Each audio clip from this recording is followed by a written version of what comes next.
He's done and said really beneath him, as far as I can see, with some of the great things that he's done. You know, he's standing on both sides of the fence almost. You know, it makes it hard for me to accept that when he's committed himself to a different take on everything. It's hard to it's hard to figure out where he's standing. You gotta check him out every time. Magic. Kareem's criticism here of LeBron. Do you think it's fair or foul? Well, I think he came back and tweeted something like, he was wrong. Kareem is one of the smartest, actually the smartest man I've ever played with or against. The work that both of them have done. Kareem with Jim Brown, Muhammad Ali. I mean, they put their career on the line back in the day, to stand up for social justice and discrimination and on and on and on. So LeBron has done great work. So I'm glad that Kareem said, hey, I was wrong. The man, listen, he's the standard.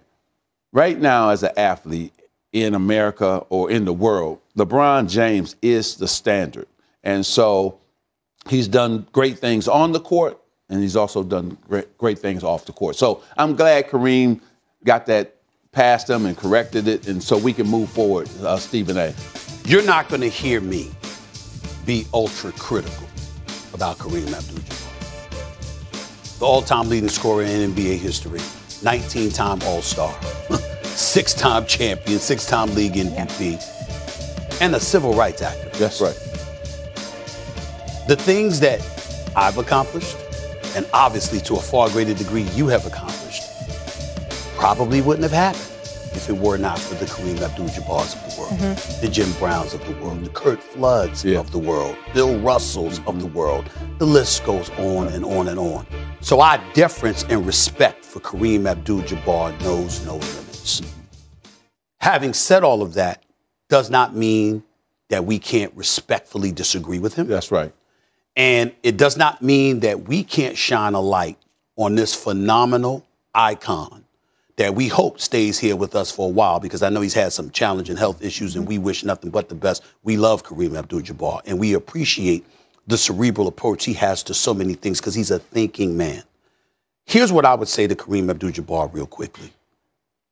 We love you, sir, but you need to show LeBron James a little bit more love. The time has come for us as a society as a whole. I'll get on LeBron James about a shot selection. I'll get on LeBron James, the GM of the Lakers, not the player, but the GM of the Lakers, because of some decisions that he's made that hasn't quite worked out. You cannot question this man's character. No. You cannot question where this man's heart lies. You cannot question the courage that LeBron James has been willing to put forth to speak on behalf of people who cannot speak for themselves. It doesn't mean that he's right with every syllable that comes out of his mouth. Right. But when you talk about his intent, be careful. Because LeBron has earned not just our respect, but our deference as an elite athlete who has the world at his feet and could mind his business and go on about his business and no one would say a word. That's right. And he doesn't do it. And to show the level of class that LeBron has, what was his word? What were his words when they approached him about Kareem? He said, I have nothing to say, because what he will not do is challenge or be disrespectful to that man. What he would do instead is saying, damn, I know who you are, but my goodness, I try. And Melo said he'd like them to sit down and have a conversation. Yeah, and I think they will, because LeBron is smart. Listen, the school that he's built for those kids, of course, the scholarships. I mean, everything. Speaking out when, I mean, he didn't have to Stephen A's point. I love LeBron and what he stands for. Also, he's a proud black man, and I'm happy about that as well. So, and both of them, I think their pride, sometimes, they got to sit down, iron it out, work it out. But it'll be a short conversation because Kareem respects LeBron. Yeah. And he's getting ready to pass him next season.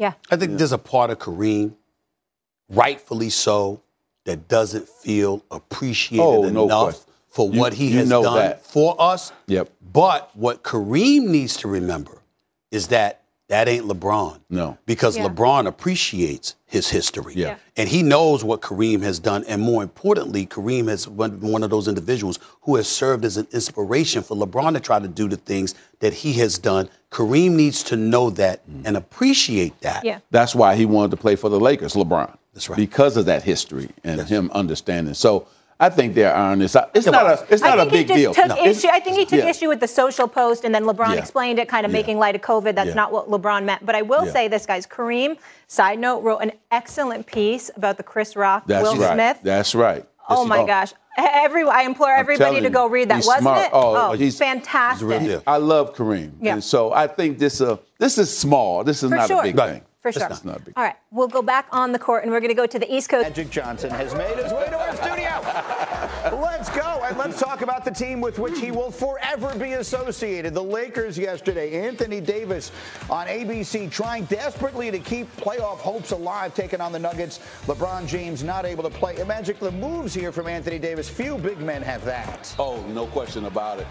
Dribble drive, changing hands, and he avoided the charge, too, at the same time. But the second half would belong to Nikola Jokic. Just a moment on how good this big man is. He could be the MVP again because he's so good. You know, he can shoot from the outside. He can pass probably better than any big man.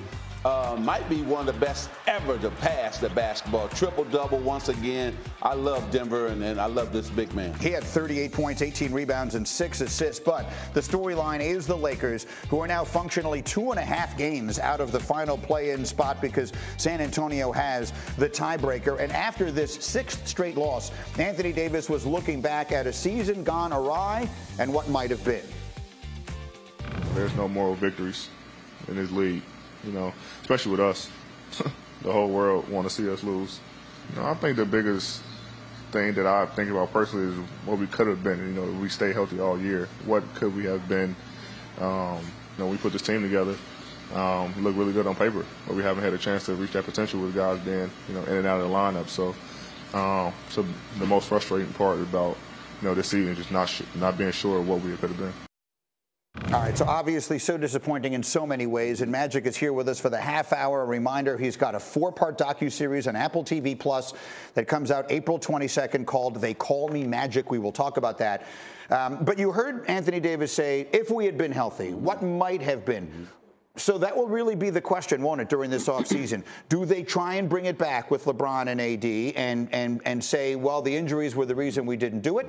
Or do they need to go back to the drawing board? What do you think? Well, Greeny, I think they have to bring it back. That's number one, because you can't attach a first-round pick to Westbrook and try to get him out, right? He actually played a lot better the last 3 weeks. And so I think AD is right. Health did play a part of it, but the other part of it, we played bad basketball. And the players didn't fit. And we didn't have a winning mindset and attitude. That really bothered me. Mentally and physically, we just didn't give us 150% every single night out on that court. And so if they're going to run it back, these guys first got to be committed. Forget those commercials and all the things that I think really sidetracked us as well, and commit to each other and commit to playing the game the right way.